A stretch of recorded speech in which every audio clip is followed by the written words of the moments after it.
Hello my dear student, today now we are going to see the fourth steps in geometrical construction lesson of standard 7th. Okay, students, in previous lecture video we saw already three steps. That is, in the first step we saw that what is the first condition, that if all the sides are there, how we are going to draw the triangle. In the second, if one angle is given and two sides are given to you, that time also we can draw the triangle. If two angles are given and one side is given to you, that time also how we can draw the triangle we saw. Now in this case, in the last fourth step, that we have to see that we have to draw a right angle triangle if given the hypotenuse and one side is given to you. If the hypotenuse length will given to you and this one side is also provided to you, that time how you have to draw the right angle triangle. ठीक है, तो हम सबसे पहले क्या करेंगे, आपको तो सबसे पहले एक चीज़ पता होना चाहिए कि hypotenuse is the largest side, है ना. तो अब तक हम क्या देखते आए कि ट्राइंगल में जो भी साइड सबसे बड़ी होती है, लेंथ जिसका बड़ा होता है, जिसका मेजरमेंट बड़ा होता है, वो हम क्या करते हैं, उसका डाउन में बेस में लेते हैं. But in this case we have to take the less length. ठीक है, जिसका लेंथ कम है उसे हमें डाउन लिखना है. जैसे कि यहाँ पे लेंथ एम जो है बड़ा है लेंथ एन से, तो ऑफकोर्स हाइपोटेनियस जब भी ड्रॉ करना पड़ेगा, हमें राइट एंगल ट्रायंगल ड्रॉ करना पड़ेगा, उसलिए उसका जो बेस होगा वो छोटा होगा. That is length of A N हम ले गए यहाँ पे 8 centimetre. Okay students, now what you have to do, now here measurement of angle M A means यहाँ पे ए की जो मेजर है मैं आपको क्या दिया, 90 डिग्री मीन्स एकदम एग्जैक्टली 90 डिग्री होगा.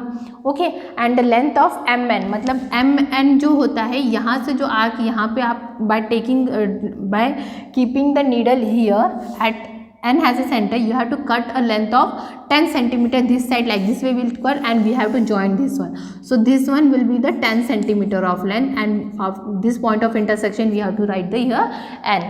Have you understood? And one thing always remember that the side opposite, okay, to this angle, okay, this we call as a hypotenuse. इसको ये जो लेंथ है इसे क्या कहते हैं, hypotenuse. The side opposite to angle is called as a what? Hypotenuse. Now we have to draw an जो है आपका क्या है, 8 सेंटीमीटर है.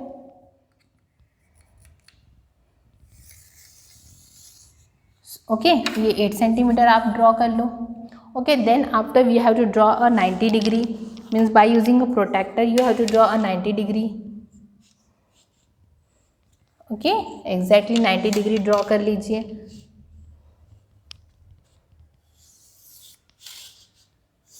Okay, now by using this one we have to cut a length of how much degree, sorry, how much arc we have to take, 10 centimeter, complete 10 centimeter. So by keeping here we have to cut a 10 centimeter like this way. Okay, and join these two arc, this point and this point of intersection of these two arc we have to join it. So required figure we are getting A and M is a right angle triangle where this angle A is 90 degree and the length of hypotenuse is 10 centimeter. Have you understood how to find? So this is the your fourth case, that if we have to construct a right angle triangle, if the hypotenuse and one of the angle is given to you, that time how you are going to draw. Okay, right angle triangle. So practice set 5 you have to solve like this way. Remaining question you just try at home. Now we are going to start the next topic, that is the congruence of segment. So हमारा next topic क्या है students, congruency of segments. तो that segments, you know what do you mean by segment, है ना, two ending point that we call as a segments which cannot extend from both the side, that we call as a segment. अगर मैंने कोई भी एक segment draw किया जिसका length 2 centimetre है, सेम segment मैंने सपोज यहाँ पे A भी लिया और सेम segment यहाँ पे मैंने ये भी 2 सेंटीमीटर है और उसका नाम होगा सपोज PQ है. If you are going to see the length of this segment is equal to the length of this segment. If the length of one segment is equal to the length of this second segment, then we call as that both the segments are congruent to each other. Congruent means equal है, और congruency की जो sign होती है वो कैसे होती है, we have to put a double line and like this a curve shape. Okay, this we call as a congruence. So means here segment AB जो congruent है किससे, segment PQ से. So this is our new topic, that is a congruence of segments. दो segments किस तरह congruent होते हैं? If the measure of one of the measurement is equal to the measurement of the second length, then we called as a congruence of segments. Okay, so what is the one point? If given line segments are equal in length, then they are called congruent. कोई भी segments अगर उनकी जो length होती है, अगर दोनों की लेंथ इक्वल होती है, तो वो कैसे होते हैं? एक में से कॉन्कुरेंट होती है. जैसे कि आपने देखा है आपके प्रैक्टिस सेट 6 में देखोगे स्टूडेंट, तो like this way figure is given to you. Okay, so this figure we have to first of all you have to take your ruler. आपको आपका रूलर लेना है और ये जो फिगर्स जो भी दिए है उसका सबका मेजरमेंट निकालना है. और मेजरमेंट निकालने के बाद आप क्या करोगे? हर एक सेगमेंट का मेजर लिखोगे और कौन सा सेगमेंट दूसरे सेगमेंट से कॉन्ग्रुएंट है. अगर एक 2.5 है तो ऑफकोर्स दूसरा भी 2.5 आना चाहिए. तो वो एक में से कि कौन से कॉन्ग्रुएंट है वो आपको यहाँ पे जस्ट प्रैक्टिस सेट में क्वेश्चन नंबर 1 में write the name of the pair of congruent line segment using a divider to find them. ठीक है, divider means just like a compass का जो सेकंड पार्ट होता है जिसमें 2 नीडल होते हैं, वो आपको रखकर मेजर करना है और कौन सा इक्वल मेजर में आ रहा है, इक्वल लेंथ में आ रहा है, that will be the congruent. Okay, so like this way you have to find. And the same question number 2 भी आपको उसी तरह करना है. एक लाइन दी गई है, उसमें लाइन्स में एक मेजरमेंट आप डिवाइडर से यूज़ करो या डायरेक्ट स्केल से भी यूज़ करते हो, वो दोनों को मेजरमेंट करो और जिसका एक लेंथ दूसरी लेंथ से कॉन्ग्रुएंट आएंगे तो वो आप क्या करोगे? That segment will be the congruent with the next segment. Like this way question number 1 और क्वेश्चन नंबर 2 जो है आपको सॉल्व करना है. जिस तरह का एग्जांपल जैसे मैंने बताया था, एक मैंने सेगमेंट ड्रॉ किया 2 सेंटीमीटर का, दूसरा भी सेगमेंट अगर 2 सेंटीमीटर का होता है तो आप ये दोनों को कॉन्ग्रुएंट कब बोलोगे? कि जब उनका लेंथ जो होगा सेम होगा. तो दैट्स सो मैंने उनको शो किया by using a congruent sign. उसी तरह आपको क्वेश्चन नंबर 1 और क्वेश्चन नंबर 2 सॉल्व करना है. ओके स्टूडेंट, और सेम चीज़ है आपका congruence of angles. Congruence of angles में वैसे ही कहलाएगा अगर एक एंगल का मेजर दूसरे एंगल के मेजर से सेम होगा. अगर मैंने लिखा measurement of angle suppose ABC अगर 90 डिग्री रहा, तो दूसरा भी अगर सपोज मैंने PQR भी 90 डिग्री रहा, तो मैं क्या बोलूँगी? ये दोनों एंगल कैसे है? Means measurement of angle ABC is congruent to measurement of angle PQR. मतलब ये दोनों एंगल कैसे हो गए? कॉन्ग्रुएंट होगा. मीन्स एक एंगल अगर आपको 45 डिग्री है, जैसे आपकी टेक्स्ट बुक में एक एंगल 35 है तो दूसरा भी एंगल सपोज 35 नहीं रहा तो कॉन्ग्रुएंट होगा कि नहीं. But you can see in this activity measurement of angle जो है, जैसे कि 2 एंगल्स दिए रहेंगे. सपोज ये एंगल मेरा रहेगा 90 डिग्री का, तो दूसरा भी अगर 90 डिग्री का रहा तो मैं क्या बोलूँगी? ये एंगल जो है दूसरे एंगल से कॉन्ग्रुएंट है. So then only it satisfy the condition that congruency of angle. Congruency of segments कब होगा? जब दोनों की लेंथ सेम होगी तब वो कॉन्ग्रुएंट होंगे. एंगल्स में दोनों का एंगल सेम होगा. ये वर्ड बहुत इंपॉर्टेंट है.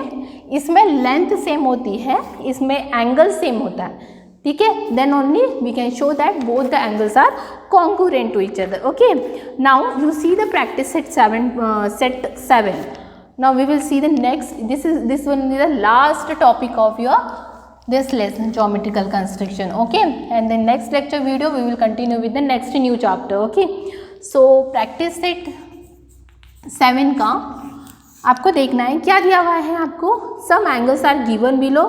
Use the symbol of congruency. Write the name of the pair of congruent angles in this figure. आप देख सकते हो इस टाइप का आपका फिगर ड्रॉ करके यहाँ पे. ठीक है, ये 90 डिग्री है आपका डिस्ट्रीब्यूट है. इसमें जस्ट एक एंगल 45 है और इसमें एक और एंगल ड्रॉ किया जो कि है 30 डिग्री है.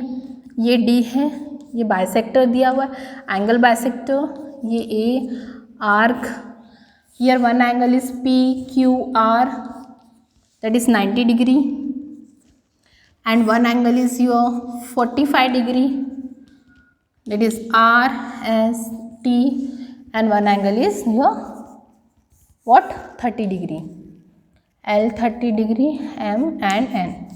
Okay, now we have to see which angles are congruent. जो अभी बताया कॉन्ग्रुएंसी ऑफ एंगल्स के बारे में उसी तरह लिखना. तो आपको बताना ये इस फुल फिगर में कौन सा एंगल किसको कॉन्ग्रुएंट है. तो सबसे पहले if you are going to notice this one, here name is O. Okay, and here is C. Okay, हाँ, तो आपको सबसे पहले फिगर्स देखना, ये जो फिगर है, ये फिगर में सबसे पहले क्या ड्रॉ किया था, एक 90 डिग्री का एंगल ड्रॉ किया था, ठीक है, मीन्स एंगल AOC जो है वो एक 90 डिग्री था। तो 90 डिग्री में क्या किया उन्होंने, एक बाइसेक्टर ड्रॉ किया। ओके स्टूडेंट, तो सबसे पहले उन्होंने क्या किया, बाइसेक्टर ड्रॉ किया इस टाइप में। तो ये 90 का आधा आधा हो गया, मीन्स ये 45 हो गया, ये भी 45 हो गया। तो आप क्या कह सकते हो यहाँ पे, सबसे पहले मेजरमेंट ऑफ एंगल AOC क्या था, 90 डिग्री था।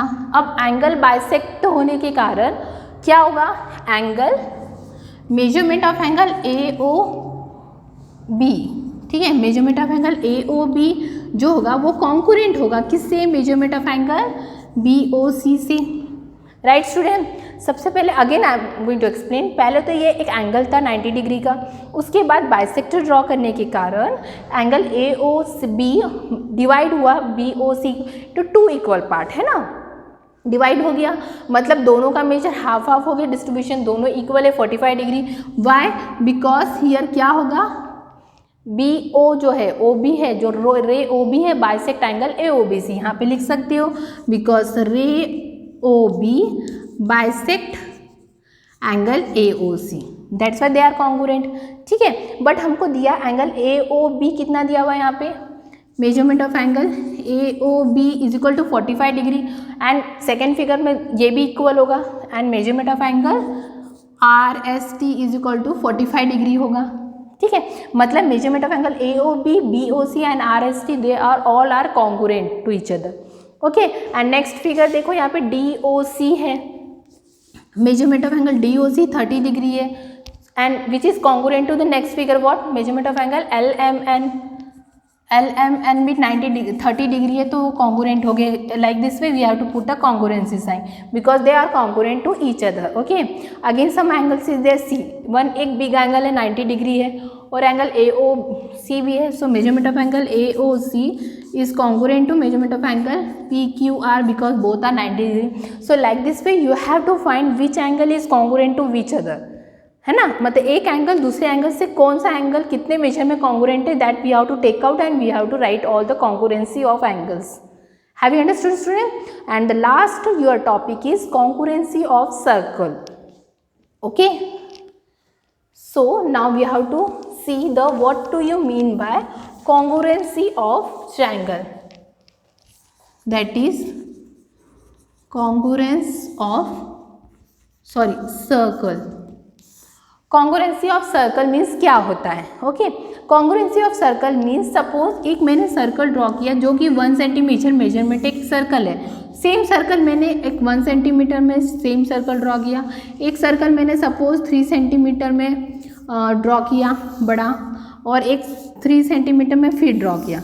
अगर मैं ये सर्कल को इसके अंदर कोइंसाइड करती हूँ, मतलब जैसे कि एक सपोज बैंगल है, एक बैंगल जो मेजरमेंट, 2 बैंगल्स है मेरे हाथ में, दोनों का सर्कल का मेजरमेंट सेम है, अगर एक बैंगल्स मैंने एक बैंगल्स के ऊपर रखा तो they can coincide each other, हम अगर देखेंगे तो वो एक ही बैंगल दिखेगा। उसी तरह अगर मैंने 1 सेंटीमीटर सर्कल रेडियस के मेजरमेंट में ये सर्कल को इसके ऊपर रख दिया, okay, so they are coincide each other, they are congruent. So same way ये 3 सेंटीमीटर कोइंसाइड हो गए, so they are congruent to each other, okay. So like this way congruency of angles, congruency of segments, congruency of circles we saw, okay. Hope, I think you understand everything. So like this way we completed our geometrical construction. In the next lecture video we will continue with the next topic. Thank you.